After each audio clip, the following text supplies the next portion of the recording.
From Coordinate Sport, it's The Drive Phase, a show about sports founders, leaders and experts and the stories behind their business journeys. Part 4 of our wrap-up series brings together the best insights from our previous episodes and is a great way to jump in and sample the Drive Phase content. We've taken the opportunity on this episode to reflect on those conversations and have selected clips from 14 guests across 10 episodes to cover a range of key topics. Drawing from the powerful messages, insights and journeys, our guests have passed on their experiences so you can fast-track your growth. Welcome to this week's episode of the Drive Phase podcast and part 4 of the Lessons from Leaders series. Enjoy the show. Data is key in all industries, but when we want to prove that what we are doing is creating real change, having the systems in place to collect and evaluate participant data is essential. Fred Turner explains how data is used to drive decisions at Beyond Sport. Yeah, so fundamentally, a lot of what we're grounded in is that global network that we have. And so an understanding of organizations around the world that are applying sport to an issue, how they're doing it, why they're doing it, the impact that it's having, who they're partnered with, specifically the beneficiaries, all those types of sort of mechanisms and understanding of what that means. And so really that's so crucial to us because it educates us, keeps us with a fresh knowledge of where sport is being applied impactfully, where it isn't so impactful, the challenges that organizations are facing, but also crucially where the gaps are. And so as we've seen the evolution of the sport for development sector in the last 10 years, we're able to really identify where those gaps are. And so that insight from a data perspective is absolutely crucial and massively influences and helps keep us in touch with the way in which we can be most impactful, but then on a broader scale, how we can advocate for others to be impactful. We are absolutely of the mindset, if we are influencing an organization or working with an organization, we want to be filling gaps. We don't want to be fighting for the same piece of work. And so we really want to influence through that data set what we're able to do. And then in terms of how it influences in many other ways, I think the M&E that we put in place on our programs clearly is very important for us.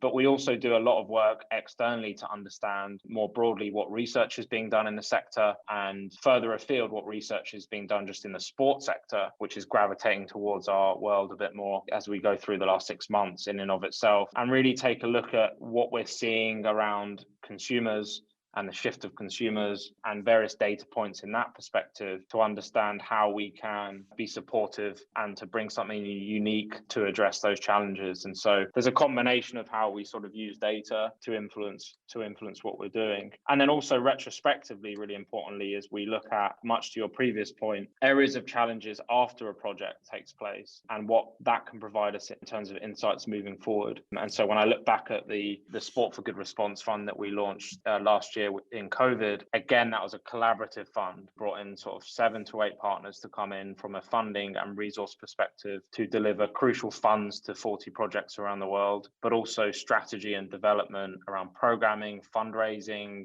the online digital world. And we look back and see many surprising, often successes as to what that's provided. And so I think it's really important to look retrospectively internally about what that data is providing you beyond just looking for those little golden nuggets of success. All leaders develop a style and approach to bring their team together. Alison Oliver and Emily Cherry outline the principles that underpin their leadership style. Yeah, so my hashtag is when we play, life gets better. So part of my leadership is got to walk the walk and talk the talk. So that's quite important, and to keep the environment of work playful, because I do think we need play to be creative.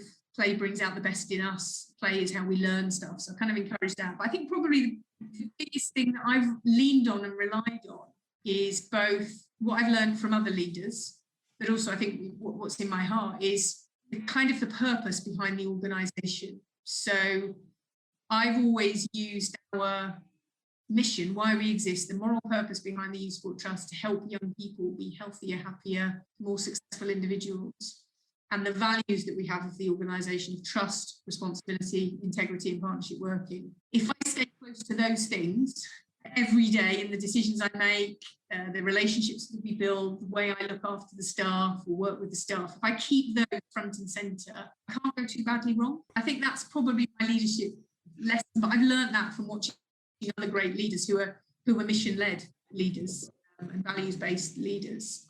That's always felt to me as a great way to kind of lead more in that sort of servant leadership model, where you're there to make sure everybody else in the organisation can do their job, not you're there so everybody else can work for you.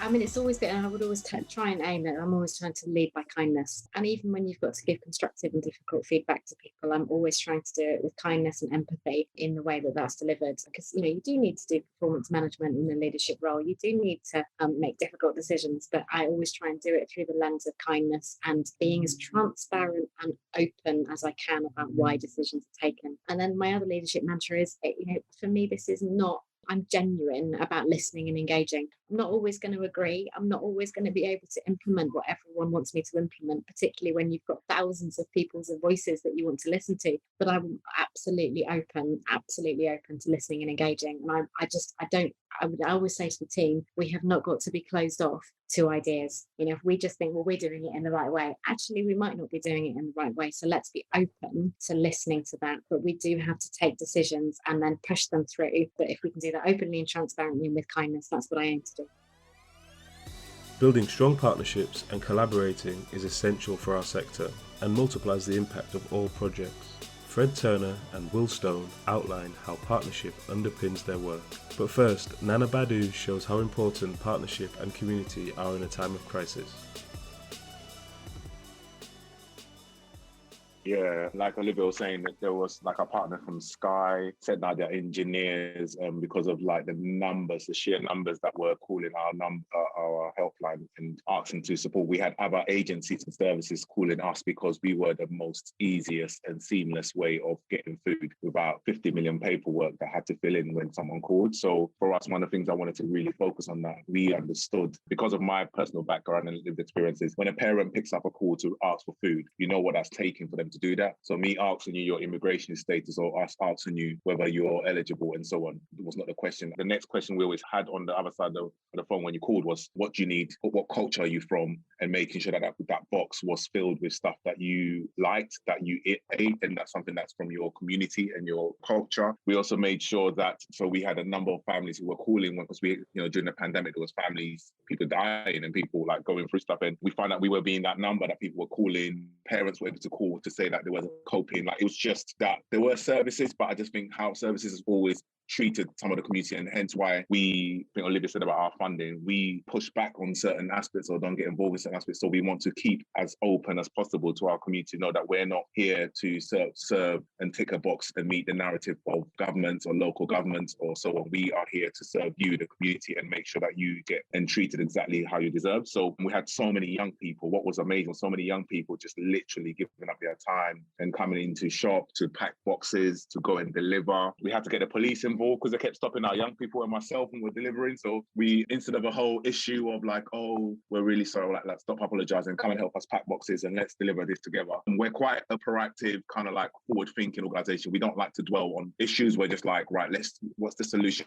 And how do we support now, because it was a pandemic. But also then afterwards, I think there was a team that did online programs. So we try and work with Nike to get some of their top athlete coaches to put some really good intervention work online. There was a fitness workout, those stuff for young people. Clubs were moved onto online. We asked Nike to drop footballs and sporting equipment to every single child that we worked with. So around 400 or 500 families had a knock on their door with sporting equipment so they can actually get involved. So rather than telling everyone to get exercise at home without any equipment, we're like, here's the inclusion you needed. We also had tuition program going on online with some of our university partners here. And then we also had like a space in our office space where we opened for, we know some of our communities don't have the spaces in their households to study, or that, everyone stay home and everyone work, like living in a one bedroom house, 7 of you, like it's not going to work. So we opened up our office spaces to just have a quiet space for them to learn and work. Once again, work with some of our key partners to get some laptops and internet access to them. So we kind of looked at what the struggle and the challenges were going to be, because we have lived those experiences and we know those challenges are going to be. And also a space particularly for just young people,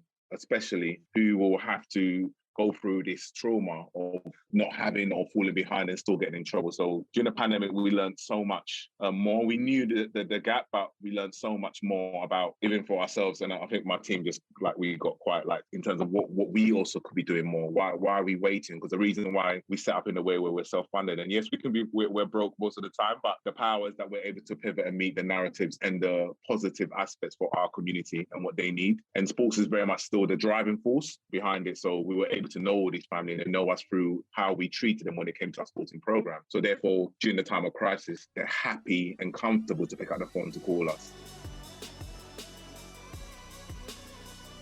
Yeah, so everything we do is based on partnership. So, we're a grant-making foundation with this wider sort of vision and mission to just enhance the use of sport to create impact. And so what we've been able to do is create incredible partnerships with really meaningful and influential organizations to enable us to have greater impact ourselves as an organization. And so when we look at the likes of our partnership with the US major leagues, with the likes of UNICEF, Premier League, WWE, these are all sort of partnerships that have a super local approach, but with a global perspective. And so what that's resulted for us is that we've been able to travel and immerse ourselves in communities and work with local partners and leverage our global partnerships to sort of bring to life local partnership, to run activations and work on the ground in communities where it's needed most. And so from a travel perspective, when I think about the experiences that have had the most impact on me, but I hope also had great impact on where we've been working, tough to pick them out, but we did a great activation in Kailicha, in a township in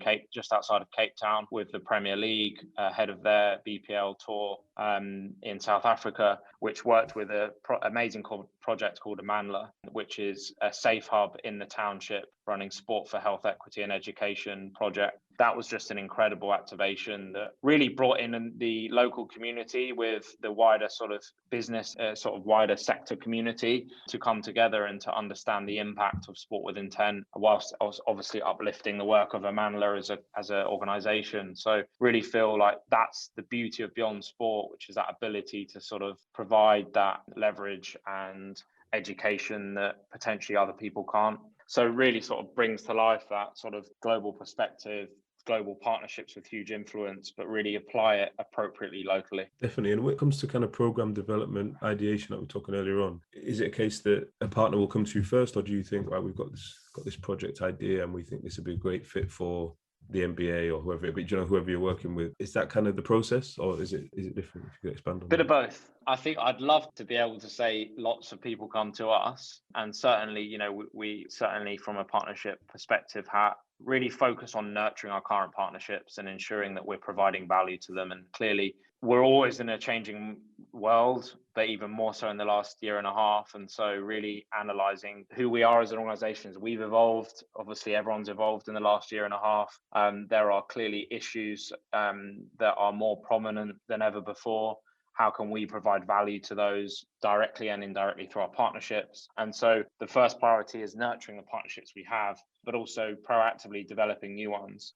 So we certainly look to create a framework to be able to have those conversations. Now, the clearer our strategic identity is, the more we are seeing organizations come to us. And I would say from a partnership perspective, more generally, can speak to where we think the sector is at, but I certainly think there's a continued gravitation and potentially increase in speed of the private sector's involvement in what is traditionally more the development world, and an obligation that they feel, and rightly feel, to play a role in the issues that society is facing.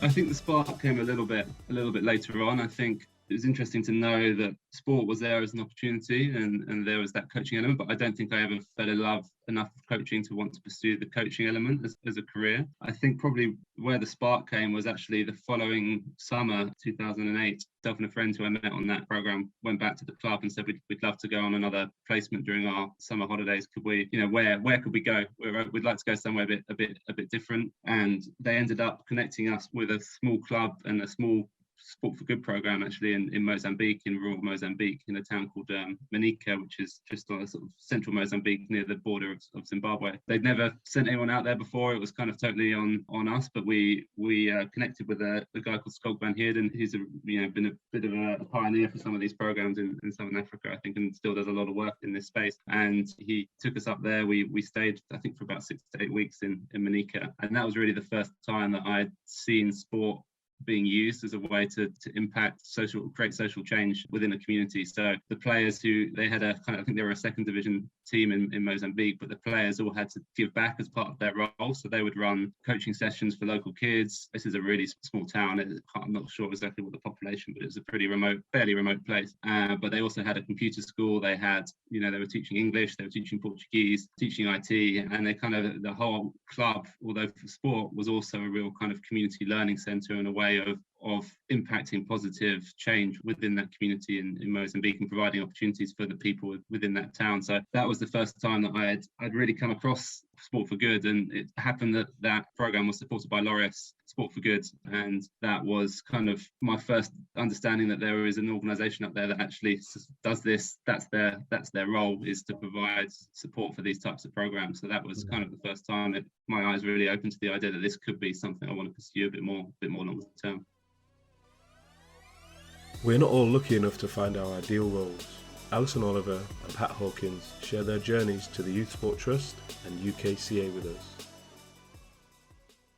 It's kind of a bit like history repeating itself, actually. Maybe it says something about my personality, but yeah, when I was at the University of Bath and involved in setting up the high performance netball program, one of the things we did was set up a feeder program where we brought girls, some of the most talented girls across the country, to Bath.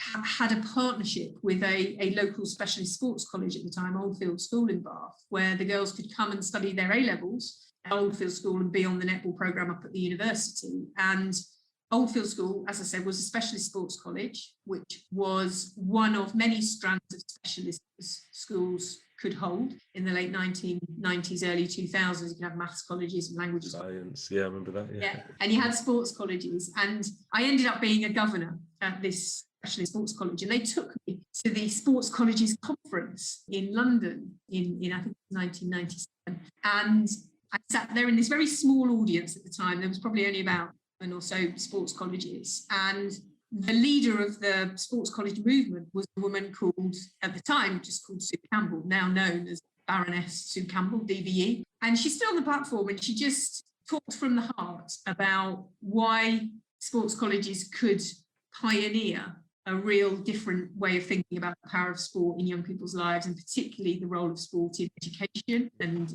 the role it could play in school improvement and engagement of young people who are less engaged in education. It could build, important life skills and values in young people. And I just thought, this is everything I've kind of ever wanted. It's not teaching, but it's, I believe, about education, but it's got all of the sports development kind of side to it as well, because what Sue was doing at that time was she was the chief exec of the Youth Sport Trust, which is a role I'm now incredibly privileged to hold. And our mission as a charity is to try and ensure that every child enjoys the benefits that come from playing sport. We're just trying to build a brighter future for kids through sport. And that brighter future is everything from their health and well-being to their character and the sort of life and leadership skills they have, and importantly, inclusion and developing in young people real human skills, compassion, tolerance, acceptance, and the important role of inclusion, diversity and equality in society. And she kind of talked about it. I thought, this is what I want to do. So yeah, you're right. I then didn't quite badger her as hard as I badgered, but by that point I was slightly more mature, and I just scoured the newspapers every week. At that time I used to look in the Guardian and the Times for jobs in sport. That's kind of really before the internet got going. And eventually a job came up. I applied for it and was privileged to be interviewed by Sue. And the rest is history, really. I've been here ever since 2004. Yeah, and I wanted to learn more about it. So then started looking at whether I could get education in this country, and there wasn't any. There was no formal education at all. So the following year, we went back to that competition, and there was a workshop after the competition that was being run by the 4 Americans that were the judges, and that was the stunting. So my dancers were then trying stunting, and it was really interesting because you had these big guys, these very, strapping guys who were saying, right, this is how you do a stunt, but actually didn't break it down. They were brute strength, lifting somebody up and helping us to do it. But as soon as they walked away, we couldn't do it because we didn't have the technique. Right. So in my head, then I'm thinking, right, well, in dance, I've got all my qualifications in dance. I know the technique. I know how to achieve whatever it is I need to do. But in cheerleading, I don't know how to do that. So I went abroad. I went to Japan. I went to America, and I went to Germany, went to Poland to learn the skills, really, of cheerleading. Wow. And then, who are you learning it from then? Like, are you going to certain clubs and organize? You said you went to Japan and Germany. Are they obviously hotspots for the sport at that time? yeah, but there were only, in Germany, for example, there were clubs. So Berlin, they were a very good club, and they'd had an American coach in teaching them, but it wasn't really far reaching. In Japan, I actually went to, it was a body that were looking to set up an international federation, but they'd already got a national federation. So again, went along to one of their events to have a look at that. And America went along to UDA, UCA, which is the Universal, which is all part of now what is the body. Went along 2 of their competitions, just looking at those, and just joined in with some of the workshops. But you didn't get a formal qualification that gave you any recognition in this country. And that's where, again, my head started working, thinking, right, how can I make this more accessible for people in this country? And how can we give people opportunities in this country, but still keep it safe? Emily Cherry shares her mission for Bikeability, and the team at Badu Sports outlined their vision. Yeah, it was more like setting up like a very high standard of physical education lesson. I felt like the curriculum that was being asked to deliver to certain age groups. So for instance, I thought kids in year 2 can do some of the things that kids in year 4 and year 5 can be doing. Why are we holding them back? So therefore you're not challenging them and pushing them on. And there was things that I wanted to kind of like understand myself and build myself. So it was an intervention in a way. I wanted to make sure that the kids were not sent to me or weren't doing sports because there was something wrong with you or something needs to happen to you. We were just doing sports because we want to try and find your talent, because we believe you're talented. And that was my whole approach. So when people always go, why do children want to come and see you? Because they feel like they're liked and they're seen in a positive light in the space. And that was the most important thing for me. And why I didn't want to be tied down to one school was that as well, because once you're doing good work, even as an organization, once you're doing like, they think like, oh, well, you can deal with this problem. We're like, no, we're not dealing with problems. We're just empowering and supporting. Like, and we try and make that a thing throughout the organization. Perfect. So now, if I fast forward into now, I'll I guess test Olivia's knowledge now to be able to outline all of the organisation services and setup. In terms of, it's going to look totally different from back then, 2010 or 2009, 2010, starting out to now. What does Badu Sports look like at the moment? So in terms of services and kind of, I guess, the model. Yeah, it's grown massively, even from my understanding of it when I first met Nana back when I was in school. So we can break Is that down to you joining and then? Oh, of course, it's on me.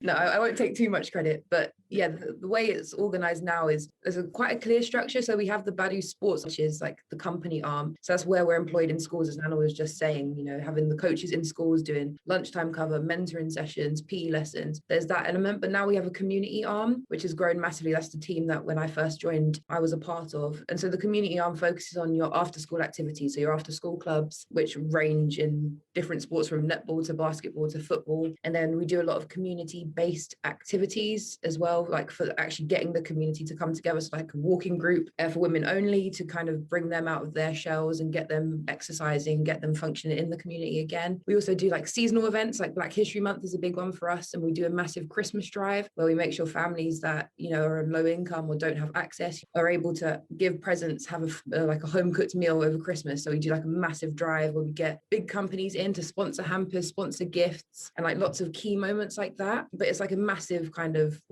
cycle of things that we do now, all of the community at the focus. So everything we do is, okay, if there's a struggle in the community, how do we adapt to that? How do we focus on that? And then that might mean making, an intervention or a service for those people in that moment of time. So like in the pandemic, we really managed to adapt services to cater to people's needs at that moment. And I think that just lends itself to the kind of work that we do. We're very adaptive. And yeah, we offer so many things. Like I even missed out mentoring. We do university like programs and stuff like that to get young people really focusing and into things. We do everything basically. Yeah, I'm speaking of mentoring. We actually have Zanice, who's one of your previous graduates, to talk about her project that she's leading on. I'm Zanice. I'm the head of Women in Sport and the head of tennis. The Centre of Excellence is an elite sporting facility that we are currently in the process of designing and developing. The centre will provide opportunities for young people in the community to have access to elite sports training and competition. Being at Badu has helped with my confidence. When I was a bit younger, I was very shy and I didn't like talking to people that I didn't know. But now, being in charge of women in sports and having to manage people and give them feedback, I would now say I have the ability to do that successfully.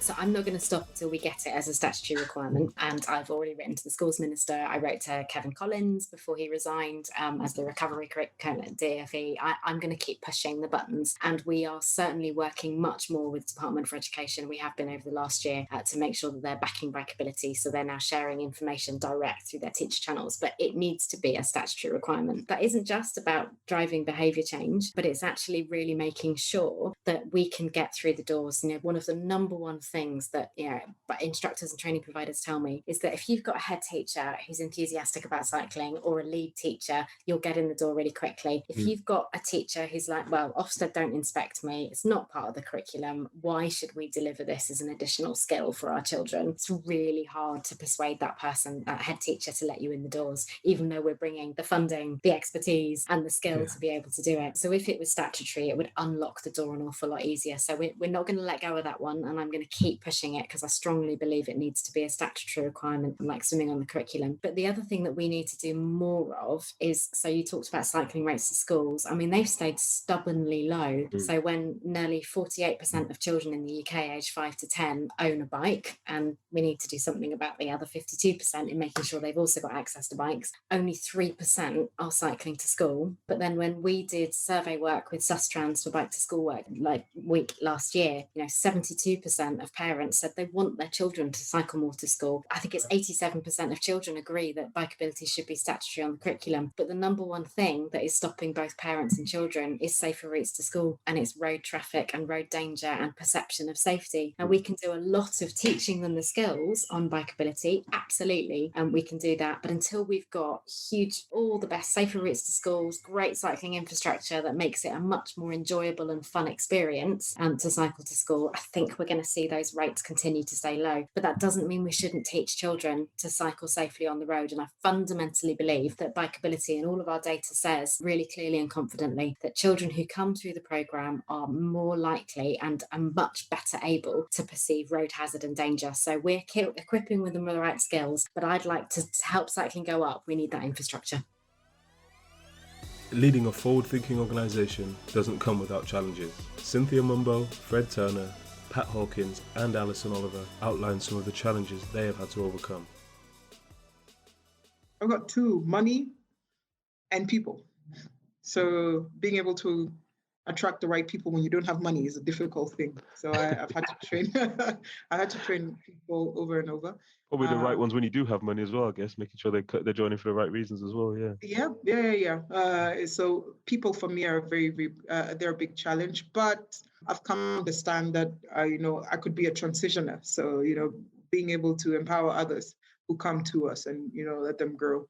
Ultimately, my hope is that what we've been able to do over the last couple of years has a great impact, not just for us in the business, but for the greater continent. I'm sitting here on an interview, with you in the UK that says that we are doing something.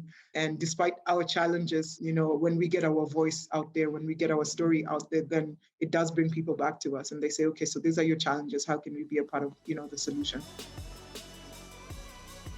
Yeah, I think there's probably a reoccurring piece of any foundation, which is you are always a lean team, and potentially, like others, probably more hand to mouth than you'd want to be. And I think certainly for us, creating and revising our identity and our purpose is a gravitation to getting potentially more away from that model. And I think the challenge that we've got is both, when you're working globally, there's the practicalities of time zones and cultures that you have to be cognizant of and empathetic to in terms of how you operate and the pace in which you operate and the communication lines. And so it's not necessarily a challenge, it's just the thing that we have to be cognizant of and be agile too. And I think we're lucky again that in some ways a lean team enables us to be more agile. But then I also just feel on a personal level very lucky to be always surrounded by people that are so passionate about what we do. And I think when you look at the development sector, it's rare you find bad eggs, because people are there because they really care. And I think that plays a huge role in the demands of potentially flexing work and overworking sometimes and committing more than we probably should. But it's never really in question for us. Like, we're going to do it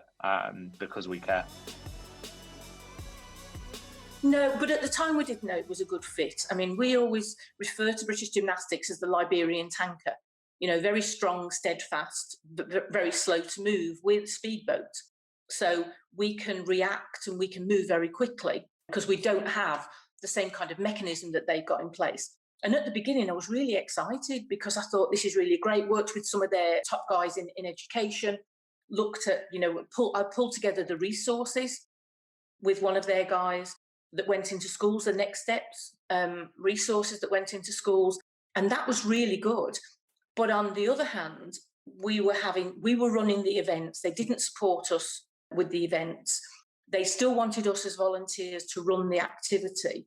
And actually, the diehards within gymnastics considered that we were a watered down version of their discipline. That's one of the biggest challenges, Joe, for sport, is all the things, whether we're talking about improving physical health, mental health, standards in education, antisocial behaviour. Sport is never going to be the biggest driver of improvement in those areas on its own.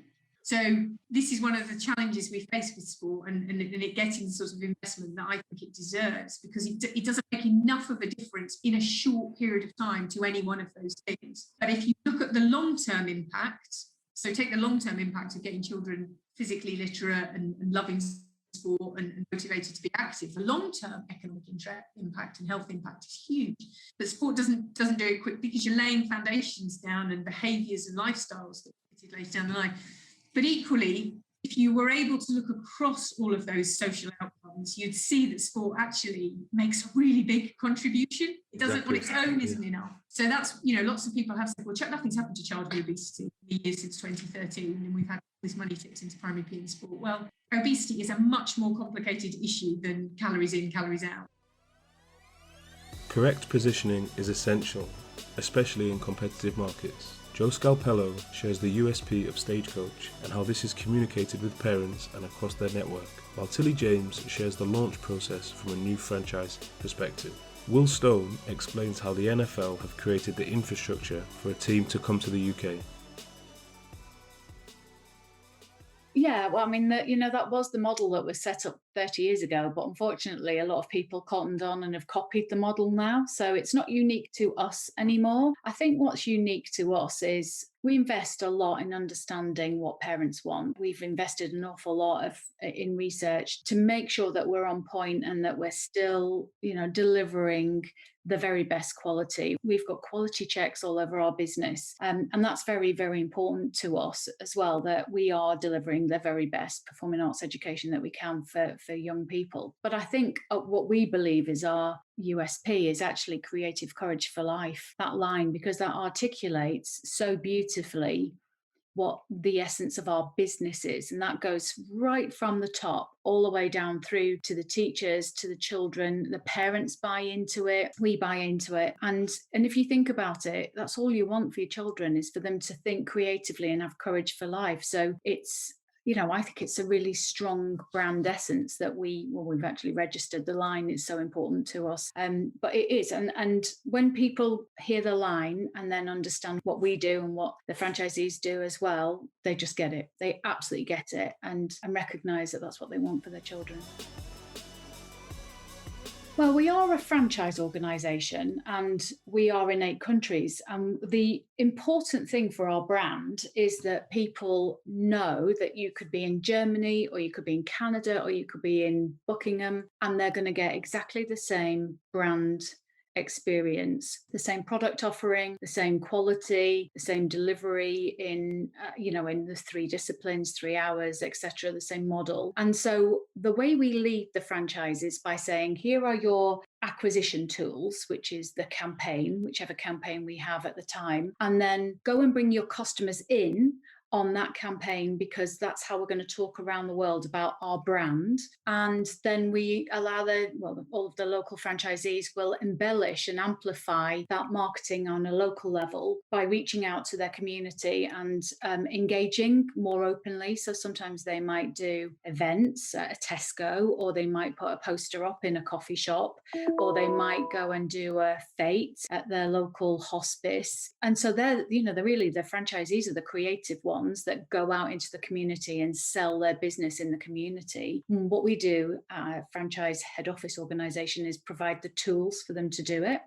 So there's a little bit of flexibility there as well. And I know, Tilly, you obviously part of the network for a long time, but when you started in Buckingham, it was actually a startup, right? Greenfield site that you started. And what was that experience like, going from bringing nothing to launching the school and the site? Well, it was really exciting, actually. And to be honest with you, as I mentioned before, I'd been working under the wing of this amazing principal in Isleworth, who had actually, when Stagecoach were piloting the management side, and it was the network was branching out into this lovely progression that you could have as a teacher to then become a manager and a principal. I actually opened up a school and managed it, but it was actually in the same building as the school that she already ran, so she could keep a very watchful eye over me and make sure I was, doing things, as they should be done.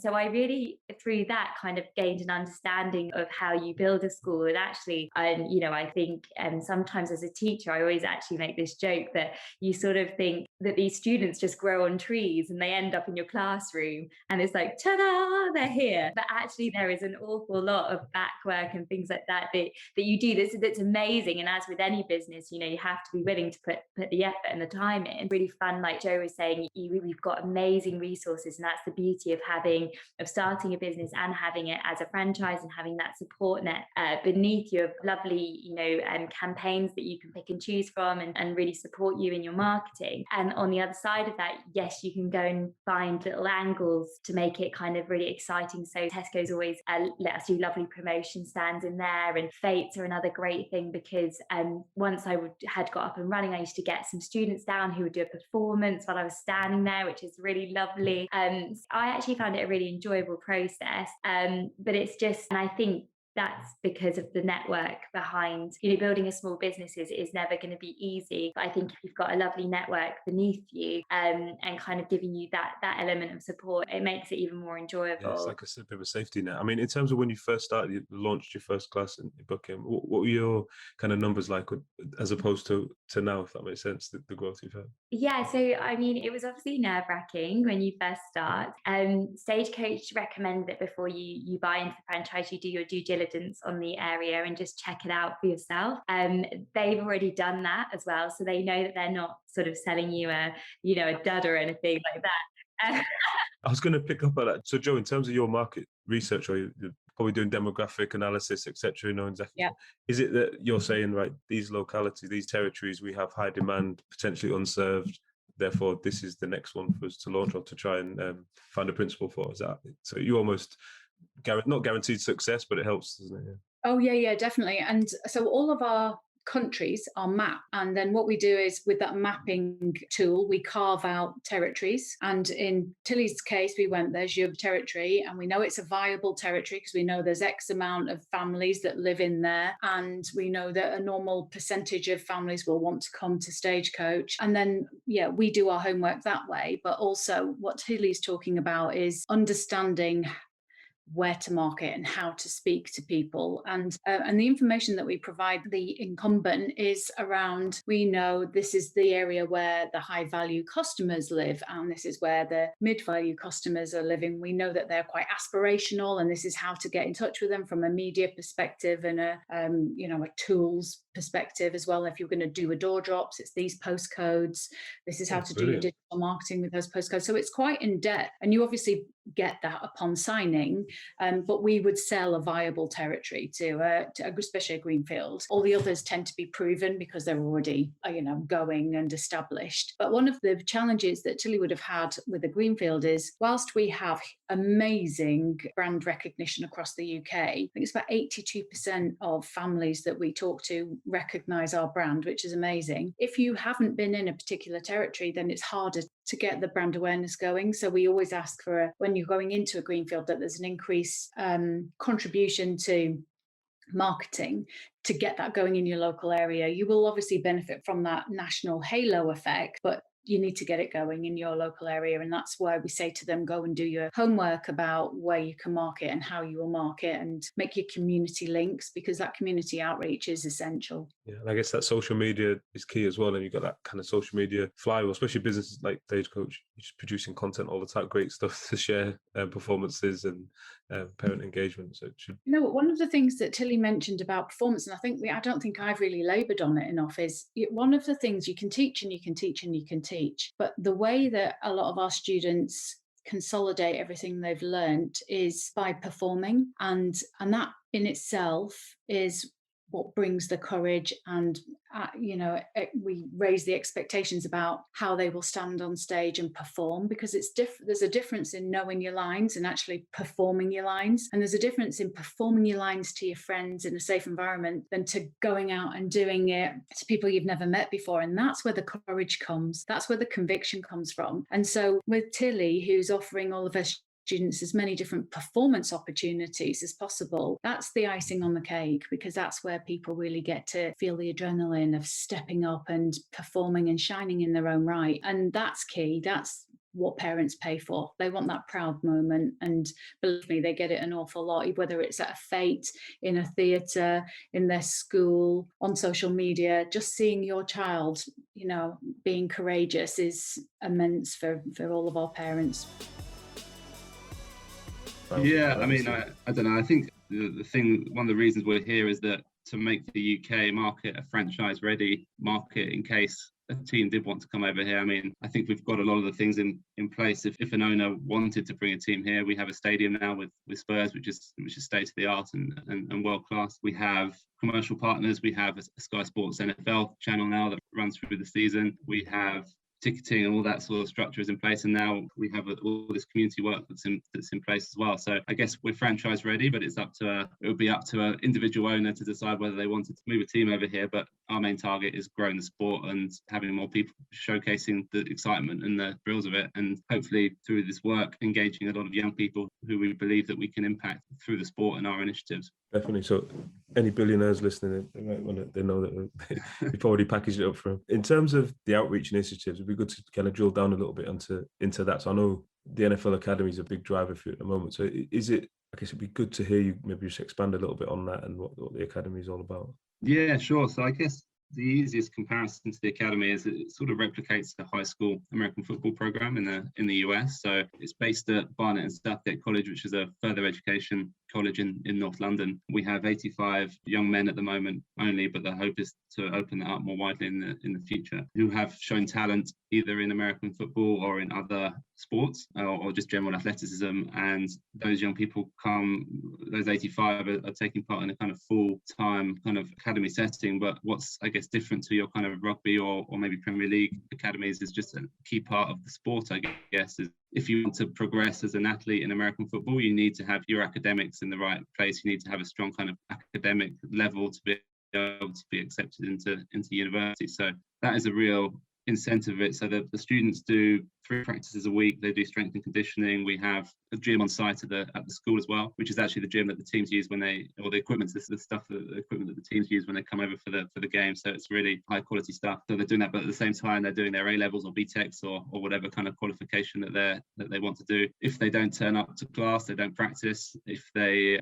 want to pursue this as a career and get recruited by US colleges, you need to have a certain grade point average. You need to be attending classes and you need to be doing pretty well on your exams. I'm sure people have seen the kind of Last Chance U type documentaries and things on Netflix, which really showcases that side of it. But it's absolutely true. And then alongside that, we run a character development session every week, which is teaching them, working with them around developing their life skills themselves as young people outside of the classroom and off the field. Talk around sort of issues around social justice and sort of future pathways, I guess. But we know that 25% of the students wouldn't have continued in education if it wasn't for the academy. And so although there's a kind of key sporting element and we are creating young athletes, the reality is that for the majority of those young people, they won't have that opportunity to pursue an American football as a career. So what is the platform that we can put in place for them to go on and achieve exciting, happy lives, whatever it is that they want to do, whether that's further education here or kind of entering the world of employment, helping give them that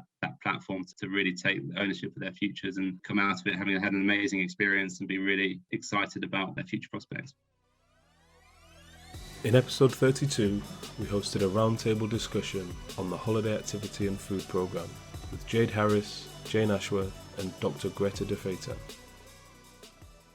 Okay, I don't think it will be surprising to anybody that coming out of COVID-19, and hopefully we are coming out of the other side of COVID-19, that there has been significant increases in the number of children living in poverty across the whole of the UK. And specifically in England, parts of the North East and London in particular have been hard hit by rising child poverty figures. But the origins of looking at holiday activity and food programme go way back before the outbreak of COVID-19, although thanks to celebrities and footballers such as Marcus Rashford, it's been really drawn into the public consciousness over the last year. So many years ago, it's about 9 years ago now, I actually started researching what happened to children in school holidays when they were not in receipt of free school meals, as many people will be aware, are available for families in England where the income is under 7,400 per annum for household income. So you can see it's a very tough criteria to actually fall under.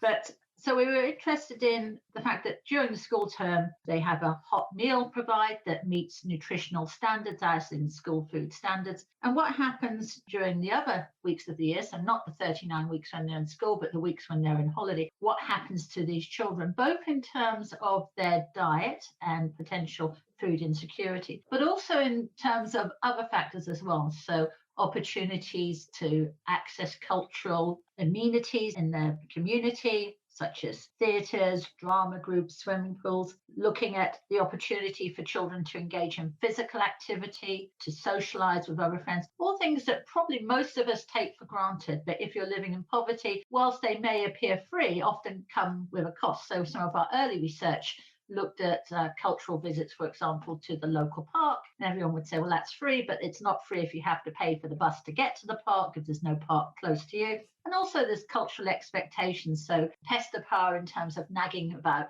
maybe having an ice cream at the park, things that we would consider a normal practice in our culture. So we started conducting the research and we were absolutely amazed at what we found. So we found, first of all, we identified deficits in terms of summer learning loss across the holiday period, less opportunities or fewer opportunities for children to become engaged in physical activity. And at the same time, we realized that there were some communities that had already switched on to this deficit in provision and were providing holiday activities for their community members. And so we started to research what was then called holiday hunger, although it's a bit of a stigmatizing term and it's not one I particularly like. And then we came up with all kinds of research studies, and we've been researching that area full stop for the last 9 years. Last year, we combined with some of the people that are on this call today and other organisations and the Department for Work and Pensions and Department for Education,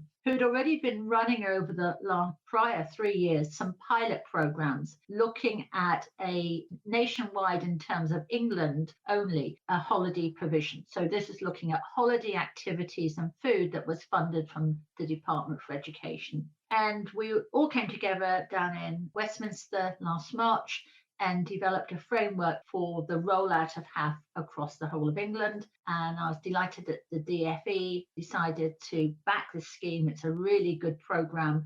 And of course, this year they've rolled out funding of 220 million to all of the higher tier local authorities to deliver holiday activity and food provision for children and also for parents. So fantastic. Thanks for the synopsis. I think a few bits to pick up on there. I mean, in terms of the funding, I know you went down to Westminster and that was secured and funded by DFE. Around that, is the amount of funding and the rollout seems it's a really big commitment from the government to back the programme. Do you feel that is that in the wake of COVID especially, or do you think that you'd probably get that back in if COVID hadn't happened as well? Good point to see. Is that for me?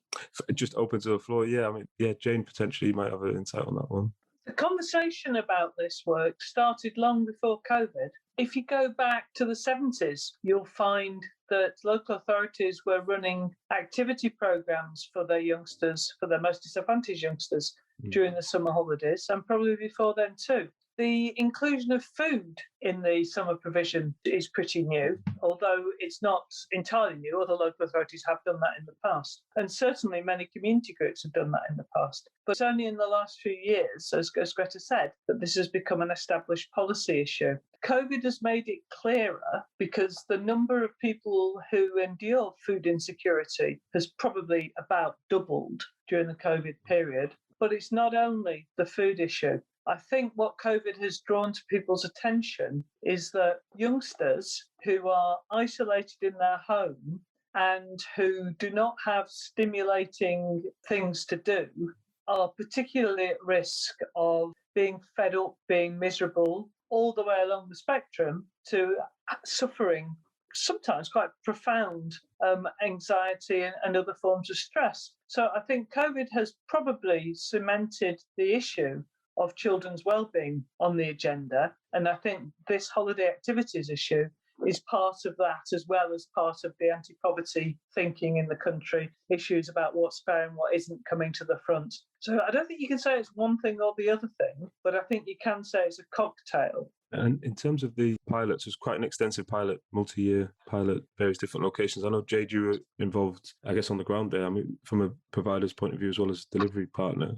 What were the main finds that you saw from the pilot? From our initial work, it's really interesting because I completely agree with Greta and Jane. This hasn't started this year or last year. This has been something that's been brewing for a longer period of time, and COVID's probably just expedited that issue and shown it in a heavier light almost. Yeah, I think maybe in the public they might just see that big announcement, the 220 million, and as if it's come out of nowhere, obviously, if you're not working in the area. Of course, but I think this is a much longer thing, you know. This comes from youth centres closing, this comes from cuts to education costs. It's much bigger than just being COVID, I think, in this year. But yeah, this year has definitely highlighted the wider issue and put this at the forefront of people's minds. I think from a delivery side of thing, we at UK Active have been working on holiday clubs since 2017, when we done a report with Premier Education around how much fitness can be lost over the summer holidays, with up to 80% of fitness being lost with young people, and it falling 18 times faster for kids from low socioeconomic families. So we've been working on sort of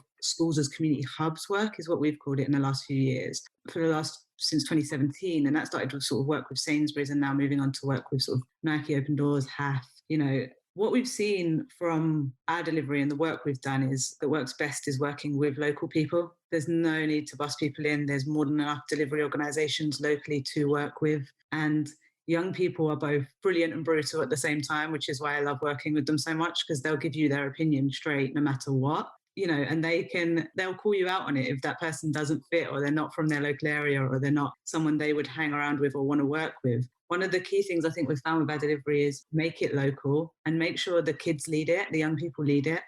talk to them. They have their opinions, and a lot of the people who sit around tables like this, well, myself included, I'm far too old to be telling young people what they want now. I'm 30. The young people know way more than I do what they want. So a lot of consultation is key, is what we've found, and working with those young people to decide what they want to be offered, because I can put a club on and tell them exactly what they want. I might not be right. The young people will always know more than I do, and they'll always be more of an expert in the room than I am. And the other thing I think is really important, and this is something I know, James, is really important to you, is what we've done throughout the past few years is really focus on that research and data piece at the end of it. What are we showcasing? What change are we trying to make with these young people? And it doesn't have to be, I've reached 12 kids for the last 12 weeks and then I'm going to disappear. It's the end route. It's what do we offer as an exit route? It's are we helping confidence? Are we changing how many kids are getting excluded? It's this kind of work. And I think they're the important things we need to be looking at. We can't just be now. And thankfully, I think we are moving away from that as a sector. We can't just be, we've reached 200 children. That's fantastic, but what have we done for those 200 children? And I think the reason our work has gone so well, thankfully, is partially due to the research we do, but also due to the fact that we're engaging with the young people first and making sure that there's exit routes for them. And there's local exit routes for them that don't need, as Greta mentioned earlier, a bus. There's no travel, there's no issue around cost. It's taking away as many of those barriers as there are. Definitely. I think when we touch on barriers, I think Joe Scalpello, Emily Cherry and Will Stone give their younger self advice that we can all learn from. And I think mine would be, and I've kind of learnt this as I've aged, and I'm much older than both of you, but if I'm going back to my younger self, it would be to trust my gut feel and act upon it at the time.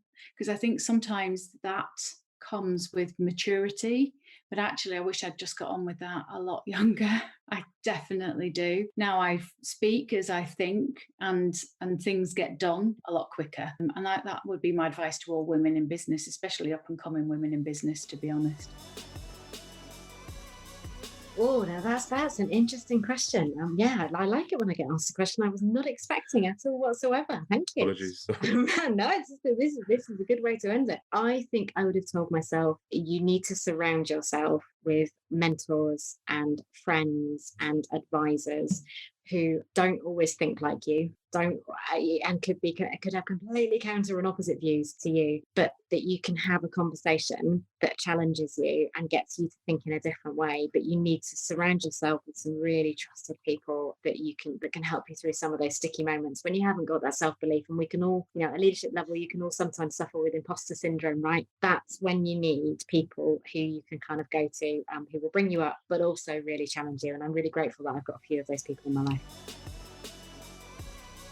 I think adaptable is definitely something, and things, particularly when you're working in different countries that you're not as familiar with, or even just entering a new business to start, that you'll have pre-conditioned ideas of how you think things will happen and how you think they'll work, and you'll just turn up and that'll be really easy and not a problem. We'll get that done and it shouldn't be too much hard work. Whereas actually there's all kinds of different things that you haven't thought about, challenges that be thrown your way, curveballs, all that sort of stuff you'll need to put into to what the final package and product looks like, I guess. So I think there's that adaptability and ability to try and not.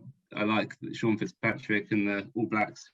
Sean was and the academy, and talks a lot about how the All Blacks have a no dickheads rule, and I think just trying to do that whilst being a reasonably nice person and trying to build friendships and partnerships along the way is definitely the thing that I've tried to do, and I think that's helped all the lot of relationships I have in different places and with former colleagues and the places that I worked. I like to think that I could go back there and send someone a text and have a drink or have a chat, and there'd be lots of those opportunities out there. So I think that adaptability, and at the same time trying to be relative, keep relaxed, keep a smile on your face, and build relationships along the way, I guess would be the answer for that one. Thank you for listening to this week's show. You can subscribe anywhere you get your podcasts. If you'd like to get in touch with us, you can write to us at dryphase.podcast@coordinate.cloud, tweet us at coordinatesport, or follow us on Instagram at coordinate_sports, or on my account at James_Ventures. This episode was produced by Nancy Kwamboka, with support from Claire Goodchild and Lola Small, with special thanks to Rochelle. I'm James Moore, and you've been listening to The Drive Phase from Coordinate Sport.